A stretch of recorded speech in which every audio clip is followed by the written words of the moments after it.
నమస్తే అండి.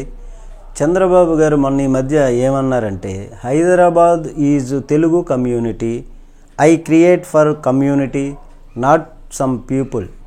ఇక్కడ ఐ క్రియేటర్ హైదరాబాద్ అంటే ఎలా అండి? చార్మినార్ బాబు గారు నిర్మించారా? బేగంపేట ఎయిర్పోర్ట్ చంద్రబాబు గారు కట్టించారా? ఉస్మానియా యూనివర్సిటీ ఆయన టైంలో వచ్చిందా? గండిపేట హిమాయత్ నగర్ చెరువులు బాబు గారు తవ్వించారా? హైదరాబాద్లో డ్రైనేజీ సిస్టమ్ చంద్రబాబు గారు క్లియర్ చేశారా? హైదరాబాద్లో ప్రపంచ దేశాలు వచ్చి వ్యాపారాలు చేశాయి. ఆ రోజు చంద్రబాబు గారు ప్రపంచ దేశాలతో ఏమన్నా వాణిజ్య వ్యాపారాలు చేశారా?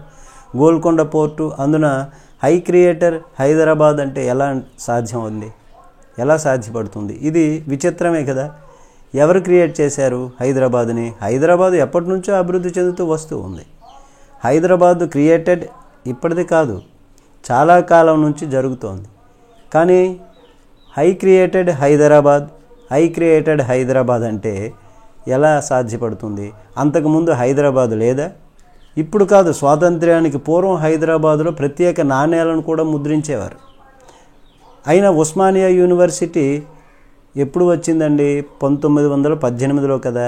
అప్పటికి చంద్రబాబు గారు పుట్టుంటారా? చంద్రబాబు గారు పుట్టకముందే చారిత్రాత్మకమైనటువంటి ఉస్మానియా విశ్వవిద్యాలయం ఏర్పడింది. ఐ క్రియేట్ హైదరాబాద్ అంటే ఎట్లా అండి?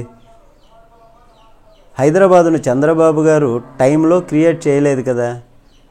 బాబు గారి టైంలో హెచ్సిఎల్ ఏమైనా వచ్చిందా? హెచ్ఎంటీ ఏమైనా వచ్చిందా? Indian institute of chemical technologies ఇట్లాంటివి ఏమైనా వచ్చాయా బాబు గారి టైంలో?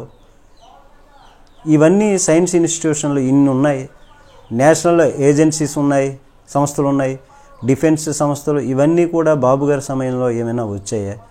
ఇప్పుడు ఏమనుకుంటున్నారంటే, ఆ మాటకి చంద్రబాబు గారు చేయనివి కూడా చేశాను అనటంలో దిట్ట.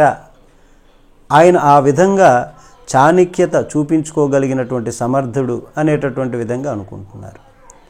దీనిపైన మీ కామెంట్ తెలియచేయండి. నమస్తే.